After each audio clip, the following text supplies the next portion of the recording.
함께 시작기도 주님의 기도를 바치겠습니다. 성부와 성자와 성령의 이름으로. 하늘에 계신 우리 아버지, 아버지의 이름이 거룩히 빛나시며 아버지의 나라가 오시며 아버지의 뜻이 하늘에서와 같이 땅에서도 이루어지소서. 오늘 저희에게 일용할 양식을 주시고 저희에게 잘못한 일을 저희가 용서하오니 저희 죄를 용서하시고 저희를 유혹에 빠지지 않게 하시고 악에서 구하소서. 아멘. 성부와 성자와 성령의 이름으로. 아멘. 네, 먼저 화면 공유하면서 시작하겠습니다.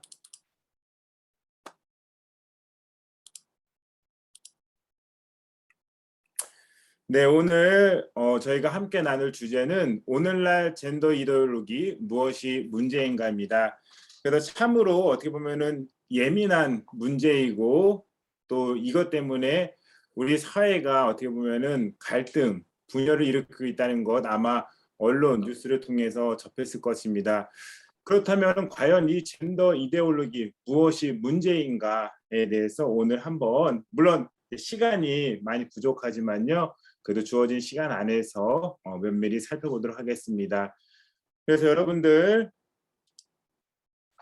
지난 우리 여름에 도쿄에서 올림픽이 있었을 때 우리 대한민국 국민들, 여러 선수들이 기쁨을 많이 주셨는데요. 특별히 우리 대한민국 양궁 대표팀 아주 선전을 해가지고 우리 국민들에게 커다란 기쁨을 선사했습니다. 그런데 이 특별히 안산 선수, 우리 대한민국 양궁 국가대표인 안산 선수가 처음에는 많은 사람들의 지지를 받다가 갑작스럽게 공격을 받게 됩니다. 그것이 무엇이냐면은 소위 얘기하는 어떤 페미니즘에 대한 그런 어떻게 보면은 여러 가지 오해 때문에 안산 선수를 이렇게 저격하는, 요즘 흔히 말로 그 선수를 저격을 하는, 공격하는 그런 네티즌들이 발생했습니다. 그래서 이 사람 응원을 더 이상 안 하겠다, 우리는 보이콧하겠다라고 하면서 이 안산 선수를 향한 어떤 인터넷 테러가 지속적으로 발생했습니다.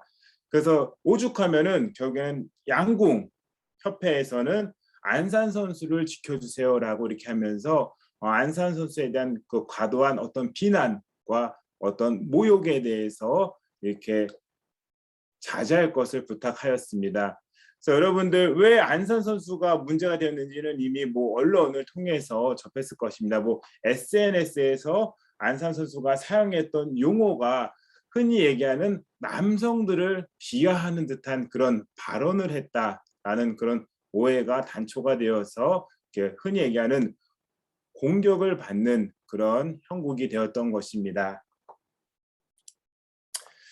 요즘에 정말로 우리 이 세대 간의 갈등이 점차 첨예되고 있습니다. 그래서 여러 가지 듣도 보지도 못했던 단어들을 들으면서 이런 뜻이 있었구나 하면서 그 신조어를 바라보면서 놀라움을 저도 금치 못한 적이 있는데요. 우리 생명학교 여러분들 혹시 부페니즘이라고 들어봤어요? 부페니즘 처음 들어보셨죠? 부페니즘은 여러분들 뷔페에 가면 내가 먹고 싶은 음식들을 이렇게 골라 먹잖아요. 그런 것처럼 페미니즘 운동하는 사람들은 자신들이 필요한 것만 취사선택한다. 막상 나라에서 그러면 너희들도 이렇게 해봐라, 그러면 여성들도 이렇게 해봐라 제시할 때는 힘든 건 싫어요, 나 이건 하기 싫어요 라고 하면서 자신들이 하고 싶은 것만 한다라고 하면서 일명 페미니스트를 또 저격하는 그런 남성 운동하는 사람들이 이야기하는 용어입니다. 그리고 또 뭐 한남충, 뭐 이거는 많이 들어보셨죠? 한남충은 그래서 뭐 이제 충이라는 것은 어떤 벌레, 한국 남자들 이제 벌레 같은 것이다. 근데 뭐 예전에 이제 뭐 김치녀, 뭐 대한민국 여성들을 비하하는 듯한 발언을 김치녀라고 했었고, 또 이제 뭐 꼴패미, 뭐 이것도 제가 굳이 설명 안 하셔도 대충 알 겁니다. 좋지 않다는 뜻. 그리고 또 이제 군무새, 군무새라는 표현은 뭐예요? 남자들은 툭 하면은 무슨 얘기하는 거예요? 군대 얘기, 평등에 대해서 늘 얘기하고 차별에 대해서 얘기하면은 남자들은 늘 뭐라고 얘기한다는 거예요? 그러면 여성들 군대 가. 그러면 또 여성들은 또 남성들에게 뭐라고 하죠? 아이 낳아봤냐? 라고 하면서 늘 이제 반복되는 그런 어떤 대립각을 세우는 것입니다. 그래서 늘 군대에 대해서 앵무새처럼 얘기한다. 남자들은 뭔가 불평만 했을 때마다 늘 군대 얘기하면서 어떤 자신들의 그 처우가 자신들이 받고 있는 어떤 혜택이 당연하다는 듯이 얘기한다고 하면서 여성들이 이제 남성들을 공격할 때 쓰는 말이 바로 이 군무새라고 합니다. 그래서 여러분들 보시다시피 이제 성별 불평등 인식 우리 남성들, 여성들 20대부터 30대까지 조사한 그것을 표를 보면요. 남성들보다 여성들이 압도적으로 평등하지 못하다. 어떤 불평등한 그런 대우를 받고 있다라고 이렇게 조사 결과 나오고 있다는 것을 확인할 수 있습니다.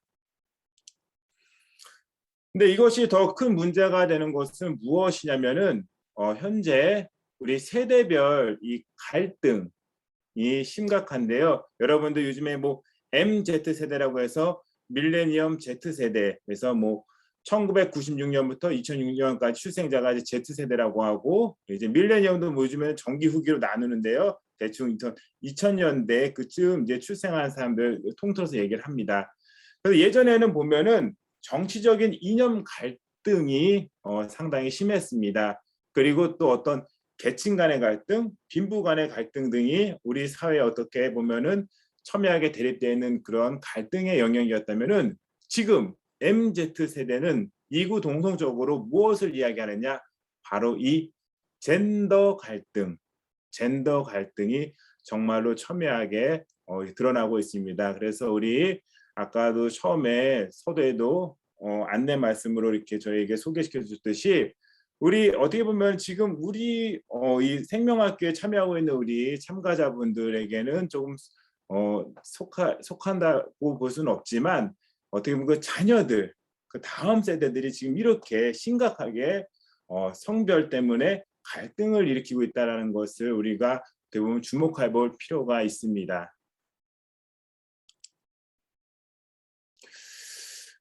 여러분들 혹시 메갈리안이라고 들어보셨나요? 메갈리안 그리고 또 워마드라고 혹시 들어보셨나요? 네, 사실 오늘 제가 만약에 여러분들과 이렇게 대면으로 강의를 했다면은 조금 더 허심탄회하게 이렇게 얘기를 할 수 있겠지만 줌으로 하기 때문에 그리고 또 중요한 것은 무엇이냐면은 오늘 제가 했던 이 강의 내용을 녹화를 한다고 합니다. 녹화를 한다는 것은 무엇이냐면은 제가 오늘 한 이야기가 이제 계속해서 기록으로 박제가 되기 때문에 저는 사실 오늘 제가 하는 이 언행이 너무나도 조심스러울 수밖에 없습니다. 그래서 사실 저는 농담도 좋아하고 이렇게 여러 가지 질문도 하는데요. 아무래도 사람은 요즘에 신학교에서도 저희가 신학교 신부님들 유튜브로 강론을 이렇게 내보내고 있습니다. 송출하고 있는데 유튜브 전과 후가 너무나도 달라요.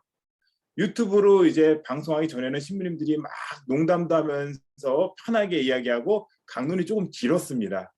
그런데 유튜브로 이제 송출을 하면서부터 홈페이지에 그것이 올라가니까 신부님들이 농담 하나 안 하고 아주 무미건조하게 딱 하늘 말씀만 하시고 또 이제 시간도 정말로 대부분 보면은 8분에서 10분을 넘기지 않으세요. 아주 짧아졌어요, 강론이. 그래서 누가 제일 좋아하느냐? 우리 신학생들이 제일 좋아합니다. 뭐 세상에서 가장 좋은 강론은 뭐예요? 짧은 강론. 세상에서 가장 좋은 강의, 명강의는 뭐예요? 일찍 끝내주는 강의가 명강이라고 합니다. 그래서 저도 늘 명강의를 하기 위해서 시간을 이렇게 조금 일찍 우리 학생들에게 끝내주는 그런 경우가 있는데요.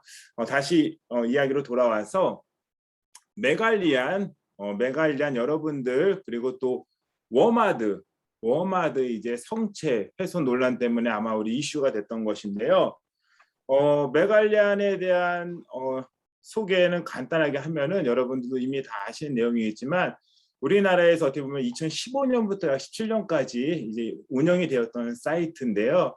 어떻게 보면은 여러분 혹시 일간 베스트라고 들어보셨나요? 일베라고. 그래서 일간 베스트에서 이제 여성들을 비하하는 그때 이제 뭐 홍콩에서 이제 메르스였나 그런 것들이 이제 여성에 감염되었는데 나중에는 오해라는 것이 밝혀졌는데 그때 당시 뭐 김치녀다. 우리 대한민국 여성들을 비하하는 발언을 하면서 그 여성들의 신상을 공개하면서 그 사이트에서 공개적으로 어떻게 보면 이렇게 조롱하는 듯한 것에 대해서 이제 여성들이 우리가 이렇게 당할 수 없다.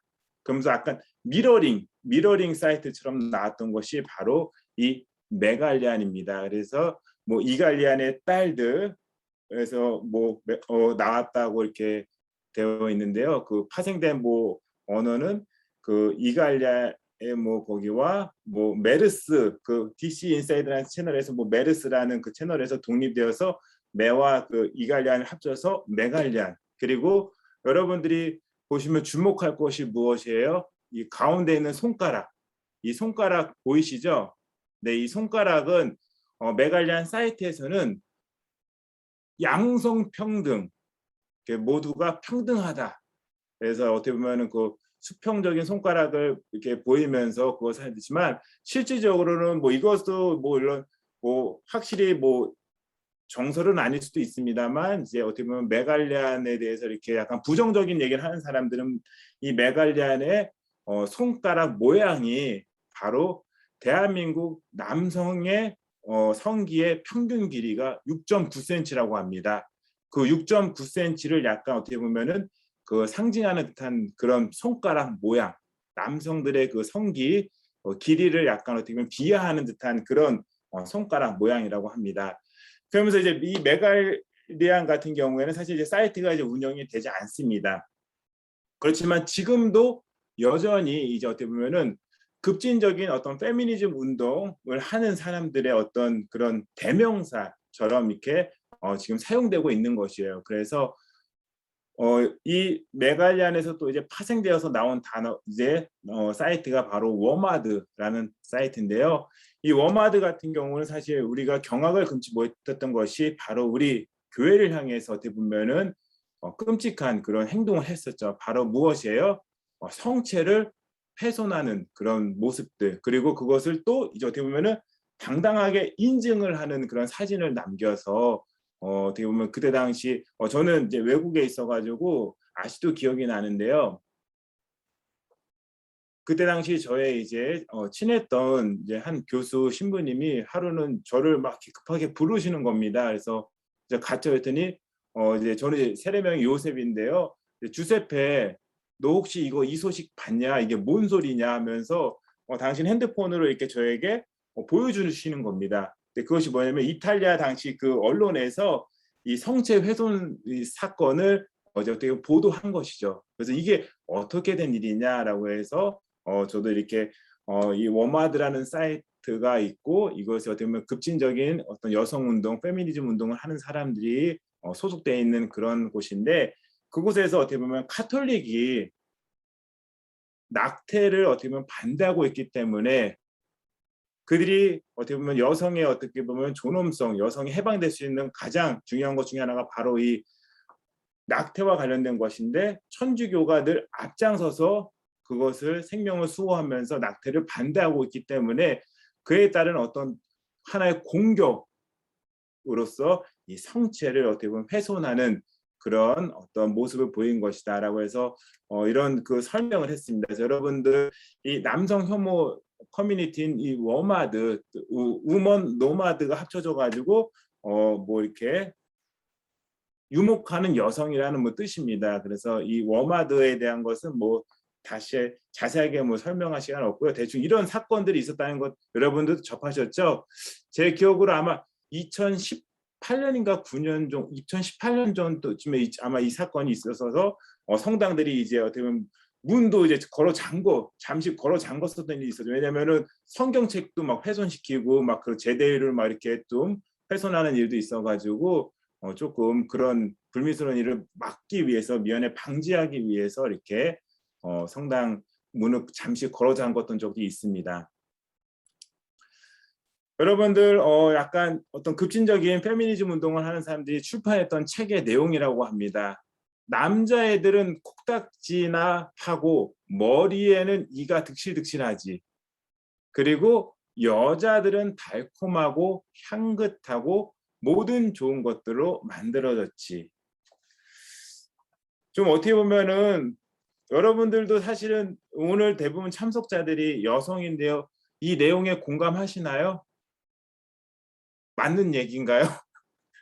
맞다고 하시면 뭐 제가 할 말은 없고요. 아무튼 어떻게 보면 이런 것들이 우리 어린아이들이 벌써 이 책을 만약에 읽게 된다면은 어떤 생각을 하게 될 것인가? 서로의 그 이성에 대해서 당연히 부정적인 생각, 편견을 가질 수밖에 없을 것입니다. 대한민국이 어떻게 하다 이렇게 남성 혐오, 여성 혐오의 사회가 되었을까? 여러분들 물론 여러분들도 이 시대를 살아왔기 때문에 여성들이 억압받았던 그 시대, 여성들이 어떻게 보면은 여러 가지 사회생활하는 데 있어서 어려움이 있었던 것을 저도 당연히 공감하고 있고, 이 세대도 모든 것 그런 부분들을 당연히 인정하고 있습니다. 그런데 이제 그런 것들을 뛰어넘어서 이제는 맹목적으로 그냥 혐오, 어찌 보면 혐오하는 듯한 그런 모습으로 이것이 대립각을 세우면서 정말 처음에 있었던 그 순수했던 여성 해방 운동이 점차 변질되고 있다는 것을 함께 통감하고 있을 것입니다. 네, 여러분도 오늘 제가 오늘날 젠더란 무엇인가라는 주제로 이렇게 함께 할 예정인데요. 그래서 특별히 첫 번째는 젠더란 무엇인가, 그리고 왜 교회는 젠더에 대해서 이렇게 염려스러워하고 자꾸만 교회는 다른 길을 제시하고 있는 것인가. 그러면서 그 안에는 결국에는 이제 제가 그 결론을 얘기를 해드릴 것입니다. 그리고 그 결론이 오늘날 또 우리 사회 안에서 구체적으로 지금 또 문제가 되고 있는 것이 있는데요. 그 부분에 대해서 다시 한번 제가 아마 여러분들 미리 받으신 그 참조하신 그런 어떤 그 아티클이 있을 것입니다. 제가 예전에 5월달 주교회에서 발표했던 내용인데요. 그 글에 따라서 함께 오늘 강의를 하도록 하겠습니다. 그래서 젠더란 무엇인가? 젠더란 생물학적인 성 이외의 성 중에서도 주로 사회적인 영역에서 이해되는 그런 개념인 것입니다. 그래서 성 역할에 따른 남녀의 차별이 부당함을 밝히는데 이 용어가 사용이 되었습니다. 그래서 특별히 1995년에 중국 베이징에서 열린 제4차 UN 여성대회에서 이 성별 대신 젠더라는 말을 처음으로 사용했습니다. 그래서 이 젠더라는 개념을 사용했던 연유는 무엇이냐면은 다양한 문화 안에서 여성의 특질에 비추어 평등 개념을 재하려는 의도로 사용이 되었던 것입니다. 그렇다면 이 젠더는 과연 그 뿌리가 어디에서 시작이 되었을까? 젠더의 뿌리는 막시즘 이데올로기와 일부 성해방론자들 비렐름 라인이나 허버트 마르크제, 특별히 비렐름 라이 같은 경우에는 제가 이따 설명할 텐데요. 아주 뭐 성에 대해서 성혁명을 주장했던 사람 중에 한 명이었죠. 그 이론에서 찾아볼 수 있습니다. 그래서 여러분들 막시즘에서 이렇게 보면 그 막시즘에 비추어서 이 여성 해방 운동을 보는 사람들은 남성은 어떤 사람이에요? 압제자, 지배자. 여성은 피지배자, 피해를 받고 있는 사람인 것입니다. 그래서 여성은 부르주아 가정에서 어떤 사물로 환원되고 여성의 운명이란 오직 결혼뿐인데 이 여성을 노동력이자 쾌락의 수단이 되게 하는 것입니다. 그래서 결국 여성은 남성에게 어떻게 보면은 부속품처럼 예속이 되어 있는 상황이다. 그래서 이 여성의 인생을 가로막는 결혼, 모성 등의 장애물을 제거할 그런 모든 수단이 여성에게 보장이 되어야 된다라고 이야기를 합니다. 그래서 이 초기에 이 젠더 어떤 전망은 사회적인 불평등 문제를 전체적인 시각, 이 전체적인 시각 안에서 국가, 사회 계급 간 그리고 인종 간의 불평등으로 접근을 했습니다. 처음에는 어떻게 보면 여성들, 그래서 여러분들도 보면은 여성 해방 운동이 처음에는 그 뿌리는 무엇이었죠? 처음에는 선거의 그 참정 참정권, 선거를 하는 것에 대해서 이제 참정권 여성의 첫 번째 해방이었고, 두 번째 해방은 성혁명, 1968년에 있었던 여성의 그 성혁명, 바로 어떤 낙태를 할 수 있는 그런 거, 피임을 할 수 있는 도구가 이제 발명이 되고, 그러면서 여성의 몸, 우리가 스스로 우리의 몸을 책임지고 우리가 사용하는 것이다라고 하면서 1968년 성혁명이 아주 우리 사회를 또 이렇게 보면은 뜨겁게 달궜던 적이 있습니다.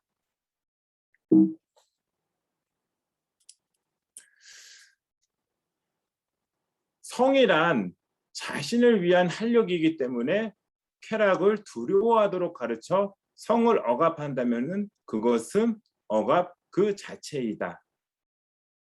성이란 이성애든 동성애든 여러 형태를 갖추고 있으며 참된 행복이란 성적 자유를 최대한 누리는 것이기 때문에 출산을 동반하는 이성애적 일부 일처제의 성기성이란 억압적 질서에서 해방되는 것이다 라면서, 아까 제가 얘기했던 성에 대해서 접근하고자 하는 사람들은 특별히 이 빌헬름 라이 같은 경우에는 프로이드의 제자였어요. 그래서 이 사람은 성이 주는 행복, 쾌락이 주는 행복이 가장 우리 삶에서 중요한 것이다.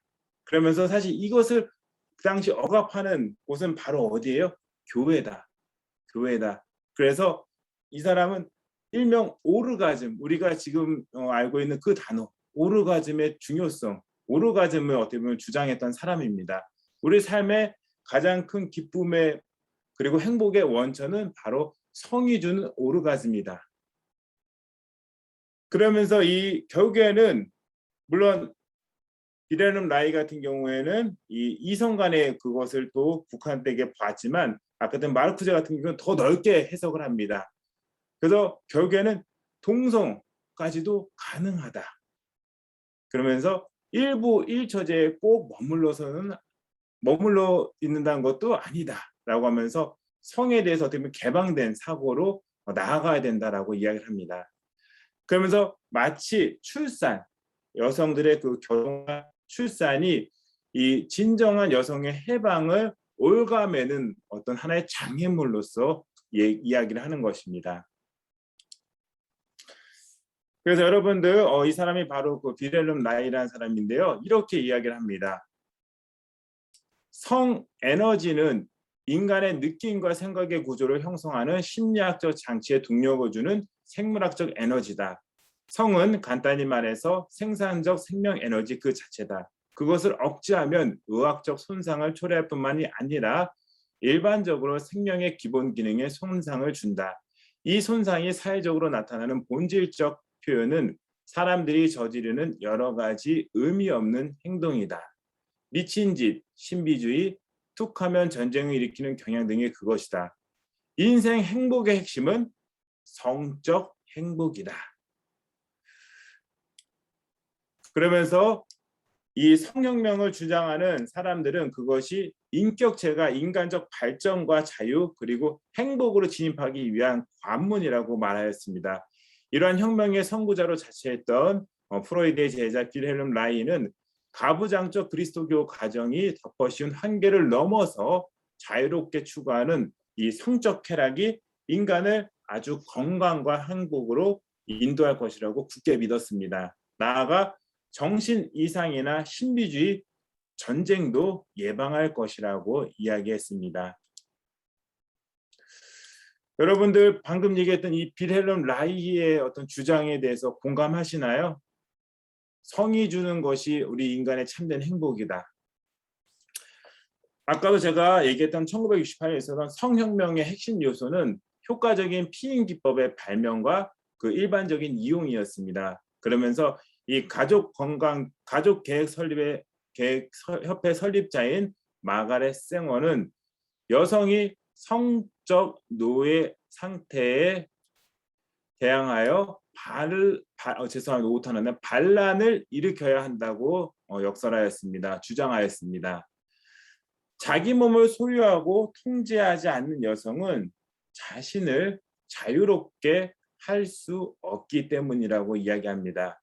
그러면서 임신에 대한 공포를 제거함으로써 가능해진 풍요로운 사랑, 임신에 대한 그 공포를 제거해야지만 풍요로운 사랑을 찾을 수 있고 삶의 의미를 더불어서 찾을 수 있다라고 마가렛 성어 역시 이야기를 하였습니다.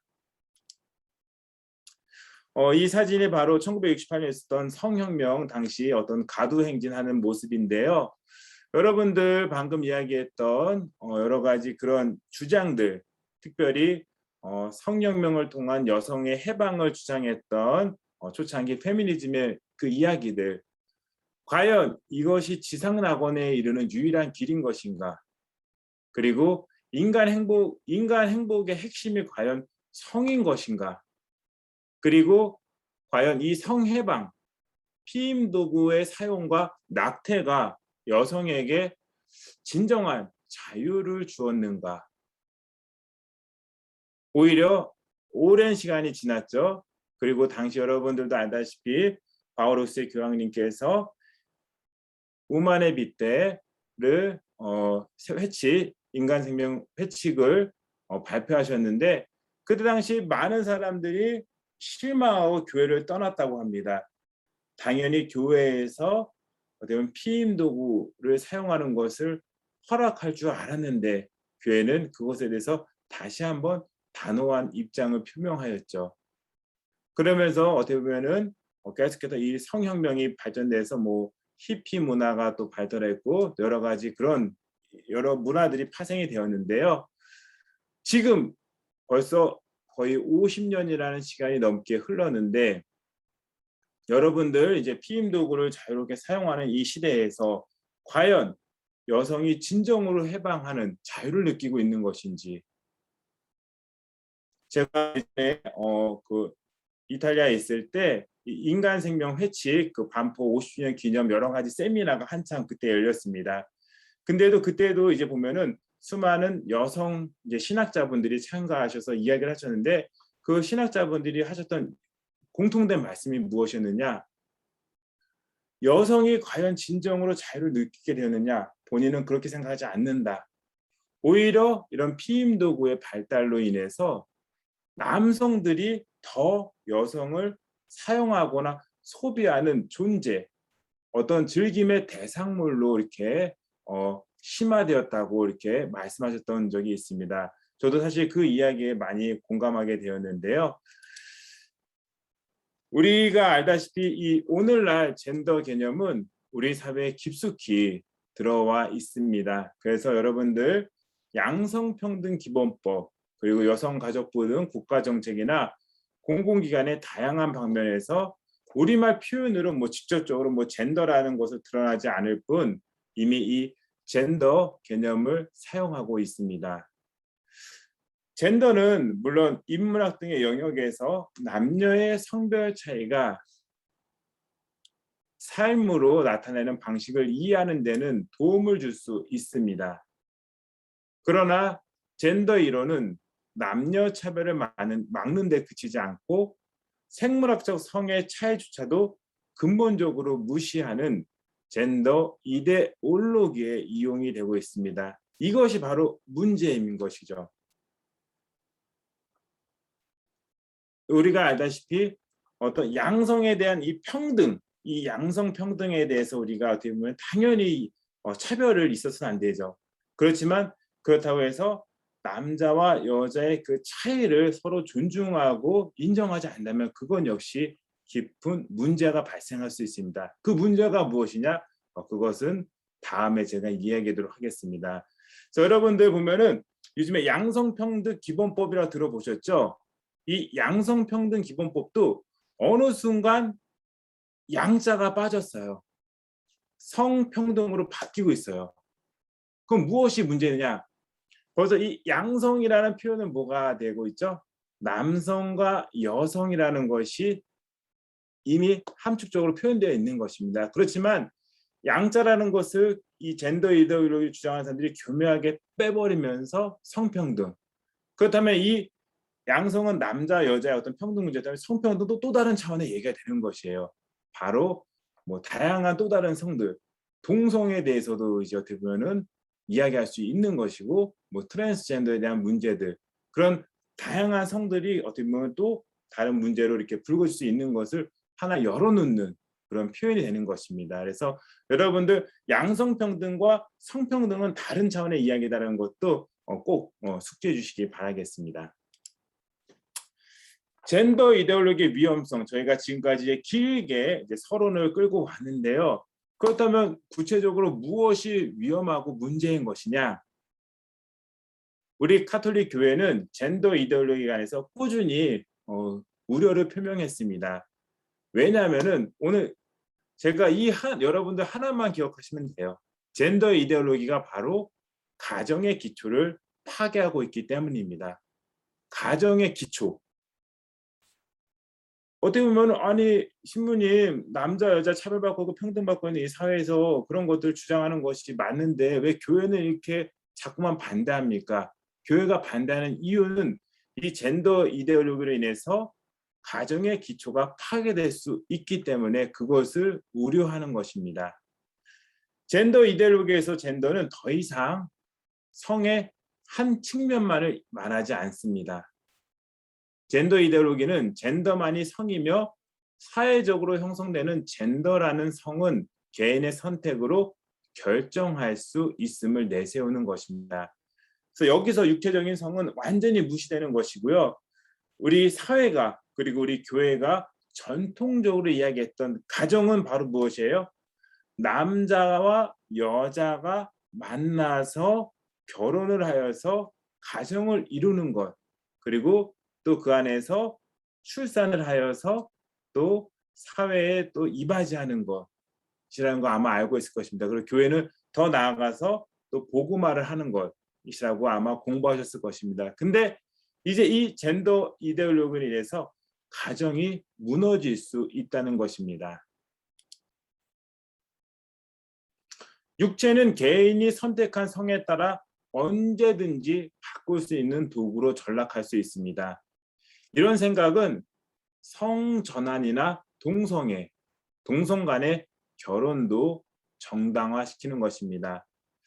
나아가 성을 해방한다는 명목이 우리의 이 육체를 도구로 바라보는 관점과 연결되면서 혼전 성관계나 낙태, 인공수정 등의 윤리적인 문제들도 불러올 수 있습니다.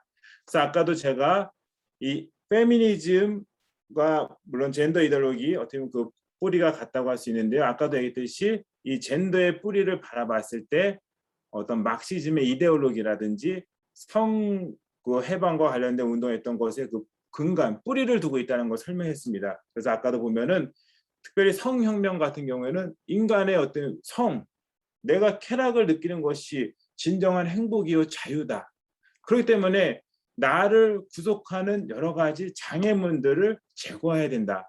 그러면서 혼인도 제거할 수 있는 것이죠. 내가 쾌락을 느끼는데 내가 성관계하는데 방해될 수 혼인이라는 것은 어떻게 보면은 자유롭지 못하잖아요. 그러니까 혼인도 불필요한 것이고 제거할 수 있는 것이 되는 것이고 반대로 낙태 같은 경우도 언제든지 가능한 것이고 여러 가지 이런 문제점들이 나올 수 있다라는 것입니다.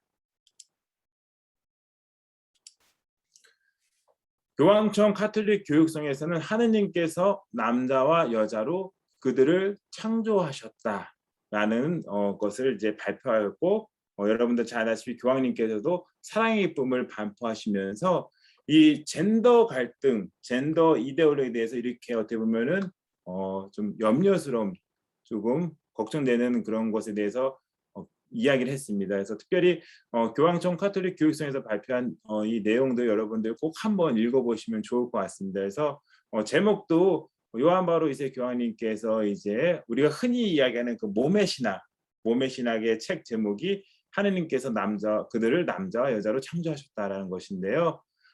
그 내용을 이렇게 그 내용에 비추어서 오늘날 어떻게 보면 잘못된 그릇된 어떤 젠더 갈등을 타파하고 또 적절한 성교육이 필요하다는 것을 이야기하는 것인데요.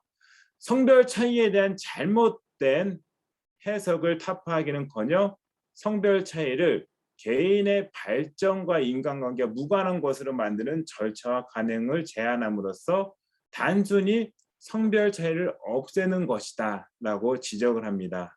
그러면서 교황님께서는 특별히 남성과 여성의 본질적인 차이와 상호성을 부정하고 성에 따른 차이가 없는 사회를 꿈꾸며 가정의 인간학적인 기초를 없앤다고 그 위험성을 경고하면서 일부 젠더 이데올로기가 스스로를 절대적 이념으로 내세우면서 심지어 자녀 교육까지도 좌우하려는 것이기에 염려가 된다고 사랑의 기쁨 56항에서 말씀을 하십니다.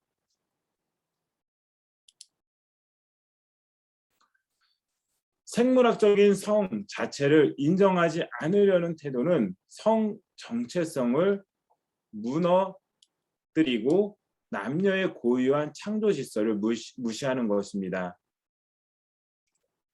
중요한 것이죠. 차별은 당연히 반대해야 됩니다. 우리가 이 사회에서 만연되고 있는 이 차별, 당연히 우리는 반대해야 되는 것이죠. 그렇지만 그 차이 역시도 존중해야 되는 것입니다. 그러면서 프란시스코 교황님께서는 생물학적인 성과 사회문화적 성 역할 결코 별개의 것이 아니다라고 강조하셨습니다. 바티칸 공의회는 긍정적이고 신중한 성교육을 제공할 필요성을 이야기하면서 성교육은 전인적인 교육, 즉 인격적인 교육으로 이루어져야 한다고 이야기합니다.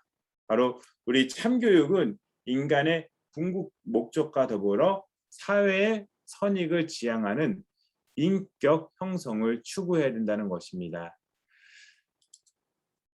여러분들 어떻게 보면은 이 젠더라는 것이 오늘날 젠더가 무엇이 문제가 되는지 이제는 이해가 되셨죠? 왜 교회가 그토록 이 젠더 이데올로기에 대해서 이렇게 염려하고 있는 것인가? 바로 얘기했듯이 우리가 이야기하는 가정이 뿌리채 흔들릴 수 있는 것입니다. 그리고 우리가 이야기하는 생명이 무너질 수도 있습니다. 그래서 그런 부분들을 염려해서 어떻게 보면 교회는 계속해서 이 젠더 갈등, 물론 이 젠더가 우리 사회를 분열시키는 것도 아주 우리가 조심해야 되는 것이고, 또 우리가 그렇기 때문에 이 젠더 갈등에 대해서 우리가 다각도로 또 해결책을 마련해야 되는 것이 필요한 것이죠. 오늘날 어떻게 보면 이 젠더 이데올로기처럼 혼인과 가정, 우리 교회가 이야기하는 여러 가지 또 생명들이 도전을 받고 있습니다. 여러분들 이게 참 녹화가 돼서 제가 말을 이제 조심스럽게 했는데요. 여러분들 그 정의당 혹시 여기 뭐 정의당 당원 계시거나 그러지 않으신가요? 혹시 우리 수강하신 분들 중에는 네. 이 정의당의 장혜원 의원이라는 사람이죠. 이분이 이제 우리 염수영 추기경님을 흔히 얘기하면 요즘 젊은 친구들 말로 하면 이제 약간 저격하는 공격하는 그런 발언을 하였습니다. 그리고 여러분들 옆에 보면은 이 동성애 무지개 깃발 동성애를 찬성하는 사람들과 그 무지개 깃발이 이렇게 걸려 있는 것 보셨을 거예요. 그래서 여담이지만 제가 이제 다녔던 학교가 혹시 이탈리아에 성지순례 오신 분 계시나요? 그러면 라테란 대성전 혹시 가보셨죠? 네, 그 라테란 대성전의 옆에 있는 그 학교, 라테란 대학교에 있는 부속 요한 바오로 2세 대학교를 제가 거기서 공부를 했었는데요.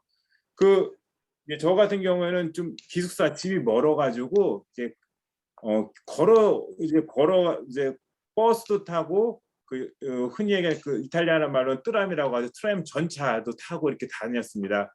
그러면 이제 학교 끝나고 이제 어쩔 때는 그냥 이제 뭐 기분 전환도 할 겸 학교 공부 마치고 머리가 복잡하잖아요. 그래서 이제 공기도 쐴 겸 이렇게 걸어오면은 쭉 이제 제가 이제 버스 타러 가려면은 그 콜로세움이라고 여러분 아시죠? 그 콜로세움 거기를 지나가는데요. 그곳에 가면은 그곳에 있는 그 여러 가지 뭐 식당이라든지 커피숍 이런 데 가면은 이 바로 무지개 깃발이 꽂혀 있어요. 그 거리가 그 콜로세움을 중심으로 해서 그 거리가 바로 이 게이 레즈비언들의 어떻게 보면 성지와도 같은 곳이에요. 뭐 우리나라 같은 경우에는 이태원 쪽을 가면은 이런 어떤 사람들이 만나는 장소가 있다고 이야기했듯이 물론 뭐 최근에 이제 여러분들도 저도 경악을 금치 못했는데 그 코로나 때문에 이제 사실 곧 드러나게 된 것이었죠. 강남 일대에 일명 무슨 뭐 블랙방이다 무슨 방이다 해가지고 뭐 찐방이다 해가지고 그 게이들이 이용하는 그런 전용 사우나에서 여러 가지 그런 불미스러운 성관계들이 일어나고 있다는 것 아마 여러분들도 보셨을 것이에요. 근데 참 재밌는 것이 동성애자들 그 특별히 그런 사람들 우리의 뭐 물론 그들은 이야기합니다. 일부 사람들의 얘기다. 그렇지 않은 사람들이 많다라고 주장하지만 물론 저도 그 일부의 이야기를 하는 것이요. 정말 조심스러워요. 참 이게 방송에 남는다는 것이. 그래서 왜 그들이 그런 얘기를 하냐면은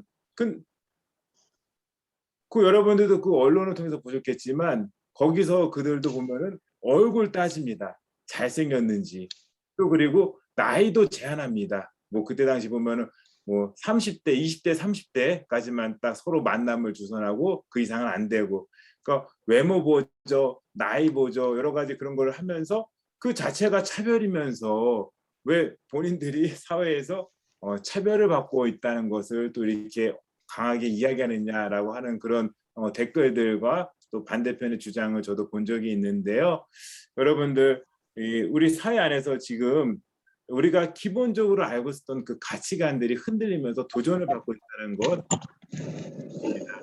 아마 성당을 다닌다고 하면 여러분들 뭐 피임 도구의 사용이라든지 아니면 뭐 낙태와 관련된 여러 가지 믿지 않는 분들의 그런 왜 교회는 그것을 반대하냐라고 아마 질문을 받으신 적이 있을 것입니다. 그래서 이 질문에 대해서 뭐 명쾌하게 답을 주신 분도 있지만 그렇지 못했던 아마 경험도 있으실 것입니다. 염수정 충현님께서 제11회 생명주일 담화문을 발표하셨습니다. 그래서 이 가정과 혼인에 관한 교회의 가르침이라는 주제로 염추영님 아주 어떻게 보면은 참 저도 그 담화문 여러분도 한번 꼭 담화문 보세요. 정말로 우리 생명학교를 다니시는 분이라면은 이 염추영님이 그날 발표하셨던 담화문을 읽어보시면은 생명학교 안 다니셔도 돼요. 그것만 읽어보시면은 여러분들 바로 졸업하셔도 됩니다. 그 정도로 제가 봤을 때 아주 잘 써 있고 교회가 이런 생각과 정신과 저기로서 이렇게 이 가치를 수호하기 위해서 노력하고 있구나. 이것이 그리고 하느님의 뜻이고 우리가 널리 전파해야 될 기쁜 소식이라는 것을 아주 명료하고 아주 설명 잘 되어 있습니다. 그런데 이 담화문이 큰 이슈, 논란이 되었었죠. 그래서 당시 아까도 제가 얘기했던 이 장혜원 의원이 헌법 정신에 위배된 것이다. 그리고 교회는 독선적 기득권 세력들이다 라고 이야기했습니다. 그렇다면은 과연 이 차별금지 법안, 건강가정기본법은 무엇인가? 아까도 얘기했듯이 결국 우리가 오늘날 도전받고 있는 거 젠더를 비롯해서 여러 가지 문제들이 바로 이 차별금지 법안, 건강가정기본법 그리고 양성평등법 안에 다 녹아 있습니다. 이 젠더 문제가. 그래서 오늘은 구체적으로 이 특별히 차별금지 법안과 건강가정기본법으로 이것을 제가 살펴보도록 하겠습니다. 생명주의 담화문에는 이런 내용이 담겨 있습니다. 혼인과 가정은 하느님이 정한 제도이고 혼인은 한 남자와 한 여자가 평생 사랑하고 존경하겠다는 공적인 서약을 하는 것이다. 그것을 기초로 하여 가정이 만들어지고 그 안에서 자녀를 출산하고 양육하는 가운데 공동체와 사회에 기여하는 것이다. 그러면서 부부는 서로 협력하고 보완하고 사랑을 키워가는 가운데 두 사람이 함께 성장하고 성숙하는 것이다. 뭐 이미 우리가 교리서를 통해서 배운 내용들 그대로 이렇게 표현하고 있습니다. 그래서 함께 성장하고 성숙하고 자녀를 출산하고 공동체와 사회에 기여를 하고 중요한 것은 무엇이에요? 한 남자와 한 여자. 젠더 이데올로기에서는 이 한 남자와 한 여자가 아니에요. 이제는 한 남자와 한 남자가 될 수도 있고 한 여자와 한 여자가 될 수도 있고 한 남자와 다수의 여자가 될 수도 있고 이제 이것이 다 무너지는 거예요. 그런 것들이 다. 지난해 국회에서 발의된 차별금지 법안과 초등학생 대상 성교육 교재 배포 등 몇몇 사건들을 계기로 성소수자, 동성애, 혼인의 의미 등 인간의 성을 둘러싼 많은 논란이 있었다라고 말씀하시죠. 특별히 차별금지 법안 일부 조항에 드러나는 젠더 이데올로기와 여성가족부가 추진하는 법적 가족 범위 확대 정책은 오랫동안 우리 사회에서 보편적인 가치로 여겼던 것과는 매우 다르다라고 염려스러운 말씀을 이렇게 하십니다. 그러면서 남녀의 생물학적인 성의 구별을 거부하고 자신의 성별과 성적 지향을 선택할 수 있다고 여기는 이념이라면 이는 인간을 남녀로 다르게 창조한 창조주의 섭리를 거스른다고 지적했습니다. 젠더 이데올로기가 바로 이것이에요. 성별 구별 거부하고 성별과 성적 지향도 내가 선택할 수 있다. 내가 저 남자지만요. 제가 남자를 좋아하는 것도 내가 선택할 수 있다는 것이에요. 제가 남자를 좋아한다면 제가 남자 좋아하게 생겼나요? 네, 아유 농담도 하면 안 됩니다. 녹화가 돼서. 아무튼 그 동성애로 이행이 되는 비혼 동거와 사실을 법적 가족 개념에 포함하는 것도 평생을 건 부부의 일치와 사랑, 자녀 출산과 양육이라는 가정의 고유한 개념과 그 소명을 훼손할 수 있다라고 이야기합니다.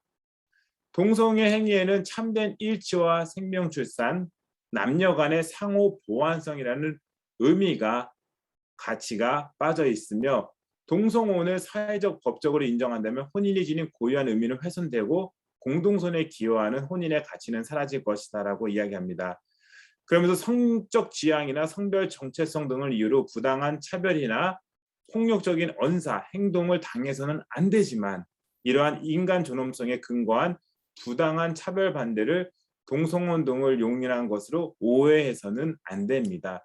여러분들도 보면은 교황님께서도 분명히 말씀하세요. 동성애자들 같은 경우 부당한 차별이나 폭력적인 언사를 당해서는 안 된다라고. 그래서 그들도 우리와 같이 존중을 받아야 된다. 딱 교황님도 거기까지만 말씀하시는 거예요. 그러면서 그들이 어떤 행위를 인정하지는 않습니다. 그들이 하고 있는 그런 어떤 가지 행위들. 왜냐하면 그것은 어떻게 보면 방금 얘기했던 그 혼인의 가치와는 맞지 않다는 것이죠. 그래서 그들도 우리가 돌봐줘야 될 사람이다. 그렇지만 그렇다고 해서 그들의 어떤 혼인을 인정한다는 것은 결코 아니다. 딱 그 구분을 여러분들 명확히 하셔야 돼요. 왜냐하면 이것 때문에 사실은 언론이라는 것은 말을 만들어내기 참 좋아하잖아요. 교황님 같은 경우도 그들도 제가 그들을 어떻게 판단하고 그들을 단죄할 수 있습니까? 딱 이렇게만 말씀하시면은 교황님은 이제 그 후에는 그들도 우리가 돌봐야 될 사람입니다. 그렇다고 뭐 그들을 인정하는 것은 아니지만 우리 교회가 차별해서는 안 된다. 딱 그까지만 얘기한 것인데 그 뒷부분은 다 잘라버리고 뭐예요? 교회가 이제 동성애를 인정할 것이다. 교황님이 마치 그것을 준비하고 있는 것처럼 언론은 또 확대 해석하고 오도하는 그런 경우들도 있습니다. 죄송합니다. 쉬는 시간이 되었네요. 꼭 쉬는 시간을 주제해달라고 해가지고 여러분들 좀 쉬었다가요. 길게 쉬시는 게 좋죠. 11시 5분에 다시 만나도록 하겠습니다. 네. 네, 잠시 쉬는 시간을 갖도록 하겠습니다.